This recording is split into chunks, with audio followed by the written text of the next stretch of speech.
महापालिका निवडणुकांचा प्रचार संपण्यासाठी फक्त शेवटचा अर्धा तास शिल्लक राहिलेला आहे। शेवटच्या दिवशी प्रचार रॅली, रोड शो यावर भर देण्यात आलाय। मुख्यमंत्री देवेंद्र फडणवीस यांची नागपुरामध्ये प्रचार रॅली पार पडली, तर पुण्यात उपमुख्यमंत्री अजित पवार यांचा रोड शो पार पडलाय। मुंबईतल्या बोरिवलीमध्ये उपमुख्यमंत्री एकनाथ शिंदे यांची प्रचार रॅली पार पडली। यासोबत पुण्यात मनसे अध्यक्ष राज ठाकरे सुद्धा प्रचारात उतरत मनसेच्या उमेदवारांच्या गाठीभेटी त्यांनी घेतल्या, तर उद्धव ठाकरेंनी मुंबईतल्या शाखांना भेटी देत कार्यकर्त्यांशी संवाद साधला। ज्युनियर ठाकरे बंधू आदित्य आणि अमित ठाकरे यांनी एकत्रित प्रचार करत रोड शो सुद्धा केला।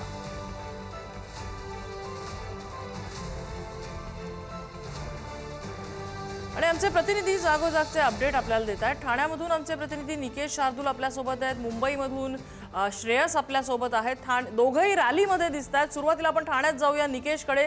निकेश, तुझ्या पाठीमागे रॅली आणि कार्यकर्ते अगदी जय्यत तयारीत दिसत आहेत। शेवटचा अर्धा तास उरलेला आहे। नक्कीच प्रचाराचा शेवटचा अर्धा तास उरलेला आहे आणि महायुतीचे जे उमेदवार आहेत ते अजून देखील प्रचार रॅलीमध्ये आहेत। शेवटचा हा प्रचाराचा टप्पा म्हणावा लागेल। आपल्यासोबत भाजपचे आमदार निरंजन डावकरे आहेत, महायुतीचे उमेदवार देखील आहेत। सर, काय सांगाल, प्रचारादरम्यान कसा मतदारांचा आतापर्यंत तुम्हाला प्रतिसाद मिळालेला आहे? शेवटचा अर्धा तास उरलेला आहे।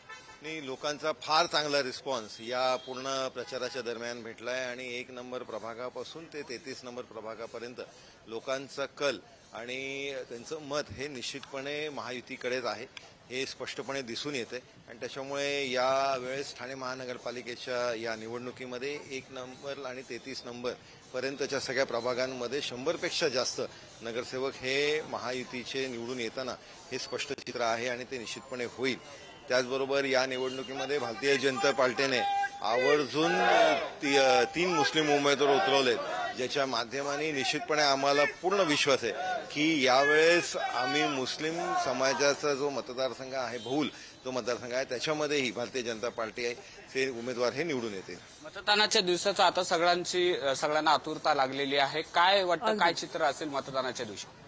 मतदानाच्या दिवशी निश्चितपणे लोक फार आपल्या माध्यमांनी खरं तर मी लोकांना अपील करीन की आपण जास्तीत जास्त येऊन मतदान करावं, कारण हा आपला अधिकार आहे आणि लोकांचं मत हे निश्चितपणे अगदीच निकेश, हा अखेरचा टप्पा आहे आणि सगळ्याच राजकीय पक्षांकडनं मतदारांना आवाहन केलं जात आहे। आपण श्रेयसकडे जाऊया मुंबईमध्ये। श्रेयस, कुठल्या पक्षाच्या रॅलीमध्ये आहेस, कुठल्या भागात आहे, कसा उत्साह दिसतोय अगदी शेवटच्या वेळेतला?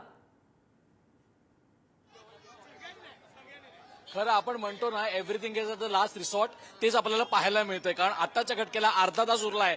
मी आता इथं ज्युनियर ठाकरे म्हणजे अमित ठाकरे, आदित्य ठाकरे यांनी संपूर्ण एल्गार आज पूर्ण मुंबईच्या दिवसभरात मुंबईच्या अनेक परिसरात बायखळापासून सुरू झाला प्रवास तो प्रभादेवीला येऊन संपला आणि प्रभादेवी नंतर आता थेट ते हुतात्मा चौकात गेलेत आणि हुतात्मा चौकाचं दर्शन घेण्याला तर ते आपल्या पूर्ण प्रचाराची सांगता करणार आहेत। खऱ्या अर्थानं आपण बघू शकतो तर सगळ्यात महत्वाची गोष्ट हीच आहे की या सगळ्या अर्थामध्ये विजय मेळाव्याला नम्रता मॅम या सगळ्या गोष्टी सुरू झालेल्या आहेत। विजय मेळाव्याला ठाकरे बंधूंची युती झाली, युती मग त्याच्यानं राजकीय युती झाली। गणपतीत ते पहिल्यांदा दोघं एकमेकाच्या घरी गेले, त्याच्यानंतर वाढदिवसाला राज ठाकरे तिकडे गेले, पण या सगळ्याची सांगता होत असताना युती झाल्यानंतर खऱ्या अर्थानं अमित ठाकरे आणि आदित्य ठाकरे यांनी पण मोठ्या प्रमाणावर आता एकत्र येऊन हा एक सिद्ध करून टाकलाय की आपण पण निवडणुकीला तेवढेच सिद्ध आहोत।